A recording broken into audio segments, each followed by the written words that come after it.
Hey everyone, today I'm going to be giving you guys the exact average directional index settings for day trading. I'm going to give you guys one for the 5-minute chart, one for the 15-minute chart, and then one for the hourly chart.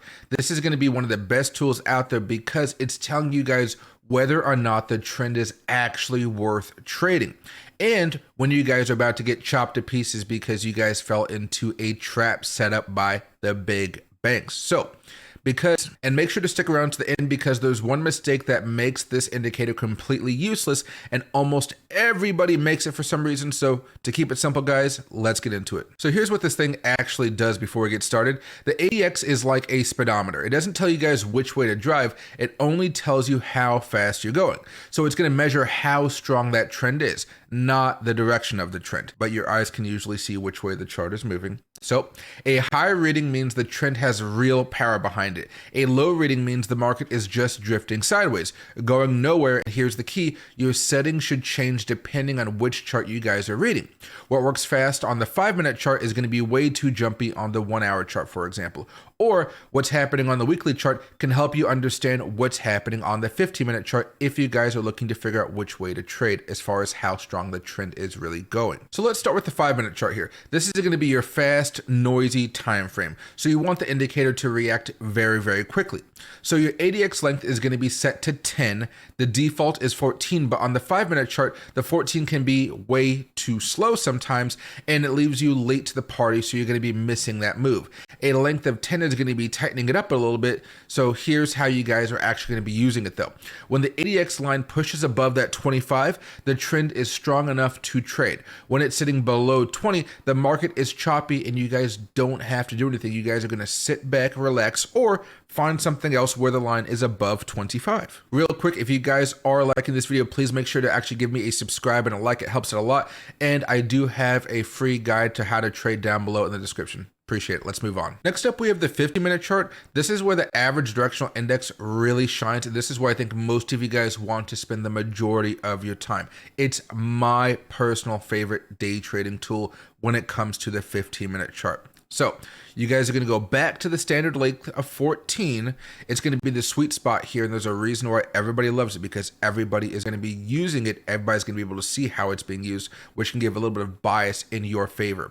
It's going to be slow enough to filter out all of that random noise, but fast enough to catch the move while there's still meat on the bone. It's not going to be super aggressive. If you want aggressive, go to the 5-minute, but the same rules are going to apply here. Above 25 is going to be a real strong trend that you guys want to be trading, and below 20 is no man's land. You guys do not want to engage with that at all. And on the 15-minute, those readings are a lot more reliable than they are on the 5-minute chart, so you get fewer fake outs. And this is another way you guys could use it as well.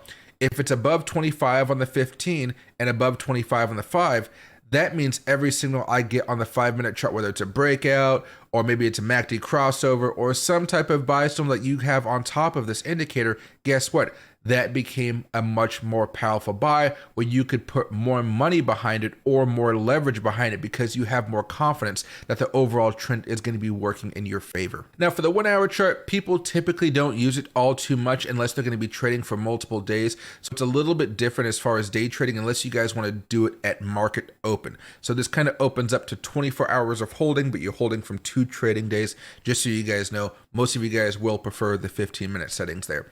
But what I want you guys to do for this one is bump your length up all the way to 20.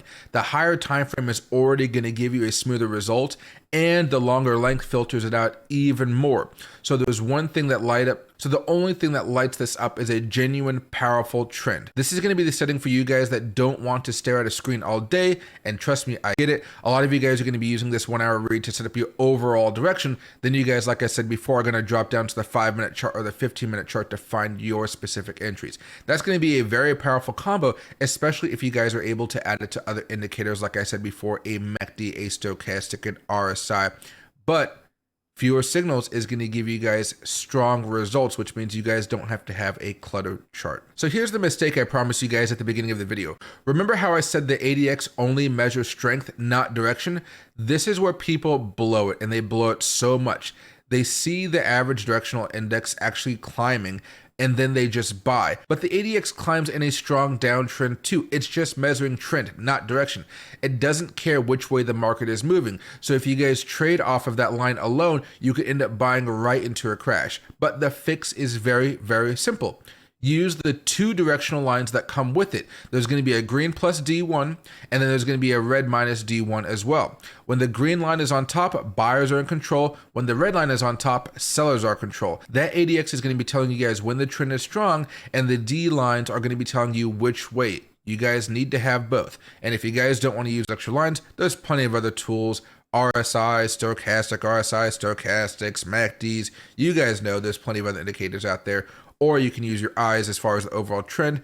But sometimes if you're a beginner trader, you want to have as much help as possible. And those lines can do a lot of things for you guys. Thanks for watching, everybody. And if you guys want to see my latest stock picks, you guys can check out the member section of the channel. Thanks.